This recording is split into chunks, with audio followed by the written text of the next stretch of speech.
Oke, perkenalan, saya Ronaldo Agustin bersama teman saya. Rizky Argensya. Nah, di sini kami akan mempresentasikan sebuah ide proyek yang memanfaatkan AI generatif. Nah, proyek yang kami pilih ini namanya itu Teman Belajar AI, yaitu aplikasi yang berfungsi sebagai asisten yang cerdas bagi mahasiswa. Nah, ide ini muncul karena kami melihat masih banyak nih mahasiswa yang mengalami kesulitan untuk memahami materi perkuliahan, terutama ketika belajar secara mandiri di luar kampus. Nah, melalui aplikasi ini, mahasiswa bisa mengunggah materi kuliah dalam bentuk PDF atau dokumen lainnya.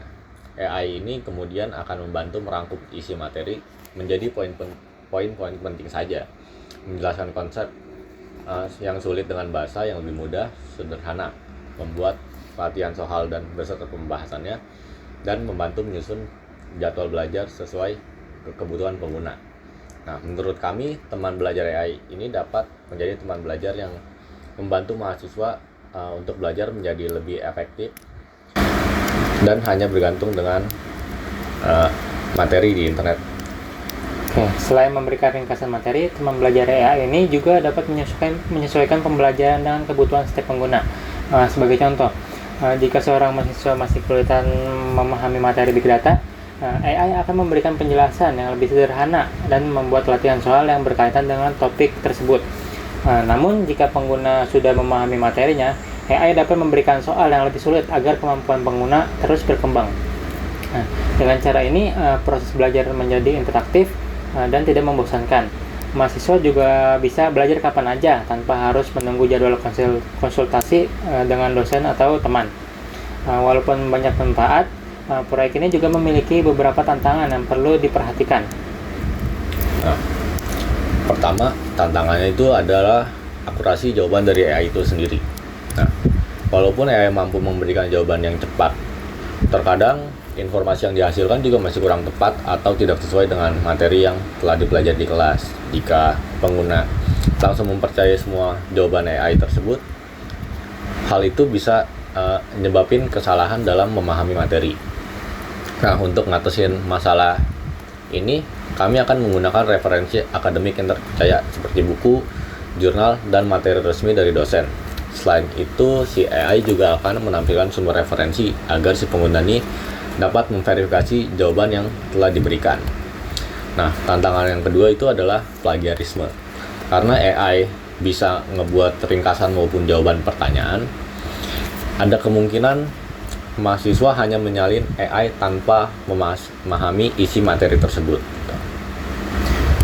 Oke, untuk solusi yang kami usulkan, yaitu AI tidak memberikan jawaban tugas secara langsung, tetapi lebih fokus menjelaskan konsep, memberikan contoh penyelesaian, dan mengarahkan pengguna untuk berpikir sendiri. Dengan demikian, AI tetap menjadi alat bantu belajar, bukan untuk mengerjakan tugas secara instan. Tantangan berikutnya yaitu keamanan data pengguna. Mahasiswa mungkin akan mengunggah modul kuliah, catatan, atau tugas yang bersifat pribadi. Oleh karena itu, keamanan data harus diprioritaskan. Kami akan menggunakan sistem enkripsi untuk melindungi data pengguna dan menghapus file yang sudah selesai diproses sehingga tidak tersimpan lebih lama dari yang diperlukan. Nah, tantangan yang terakhir itu ada pengalaman dari si pengguna itu sendiri. Nah, nggak semua mahasiswa itu terbiasa menggunakan AI atau tahu cara memberikan pertanyaan yang cepat agar memperoleh jawaban yang sesuai. Karena itu, aplikasi akan menyediakan contoh prompt, panduan pengguna, dan menu yang sederhana seperti ringkasan materi, jelaskan materi, buat soal latihan, dan menyusun jadwal belajar. Dengan tampilan yang mudah dipahami, pengguna baru pun bisa dapat menggunakan aplikasi tanpa mengalami kesulitan. Oke, sebagai kesimpulannya nih, menurut kami teman belajar AI ini memiliki potensi besar untuk membantu mahasiswa belajar dengan lebih efektif dan efisien. Walaupun terdapat tantangan seperti akurasi jawaban, plagiarisme, keamanan data, dan pengalaman pengguna, semua tantangan tersebut dapat diatasi dengan perancangan sistem yang baik, serta penggunaan AI secara bertanggung jawab. Kami berharap teman belajar AI ini dapat menjadi pendamping belajar yang membantu mahasiswa memahami materi, meningkatkan kemampuan, dan lebih siap menghadapi proses perkuliahan. Oke, itu saja presentasi dari kelompok kami. Terima kasih. Kurang lebihnya mohon maaf.